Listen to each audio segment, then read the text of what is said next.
بن بشار قال حدثنا غندر قال حدثنا شعبة عن مخول بن راشد عن محمد بن علي عن جابر بن عبد الله قال كان النبي صلى الله عليه وسلم يفرغ على رأسه ثلاثا। जाबिर बिन अब्दुल्लाह रज़ियल्लाहु ताला अन्हु ने फरमाया कि नबी अकरम सल्लल्लाहु अलैहि वसल्लम अपने सर पर 3 मरतबा पानी बहाते थे। सही बुखारी हदीस नंबर 255।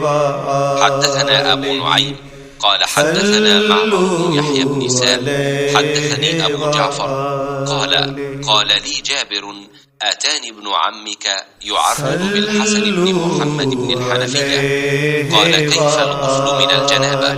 فقلت كان النبي صلى الله عليه وسلم يأخذ 3 أكف ويفيضها على رأسه ثم يفيض على سائر جسده، فقال لي الحسن إني رجل كثير الشعر، فقلت كان النبي صلى الله عليه وسلم أكثر منك شعرا। जाबिर बिन अब्दुल्लाह ने बयान किया कि मेरे पास तुम्हारे चचा के बेटे, उनके मुराद हसन बिन मोहम्मद इब्न हनफिया से थी, आए। उन्होंने पूछा कि जनाबत के गुस्ल का क्या तरीका है। मैंने कहा नबी करीम सल्लल्लाहु अलैहि वसल्लम 3 चुल्लू पानी लेते और उनको अपने सर पर बहाते थे, फिर अपने तमाम बदन पर पानी बहाते थे। हसन ने इस पर कहा कि मैं तो बहुत बालों वाला आदमी हूँ।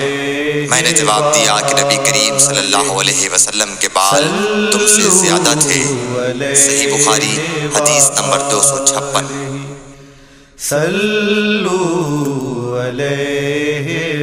حدثنا موسى بن إسماعيل قال حدثنا عبد الواحد عن الأعمش عن سالم بن أبي الجعد عن كريب عن ابن عباس قالت ميمونة وضعت للنبي صلى الله عليه وسلم ماء للغسل فغسل يديه 2 أو 3 ثم أفرغ على شماله فغسل مذاكره ثم مسح يده بالأرض ثم مضمض واستنشق وغسل وجهه ويديه ثم أفاض على جسده ثم تحول من مكانه فغسل قدميه۔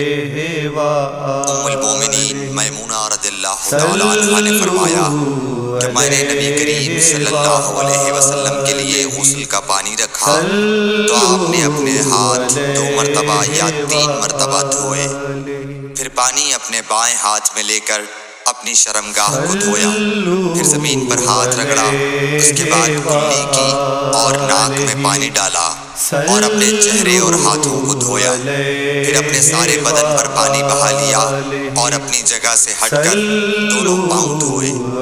सही बुखारी हदीस नंबर 257।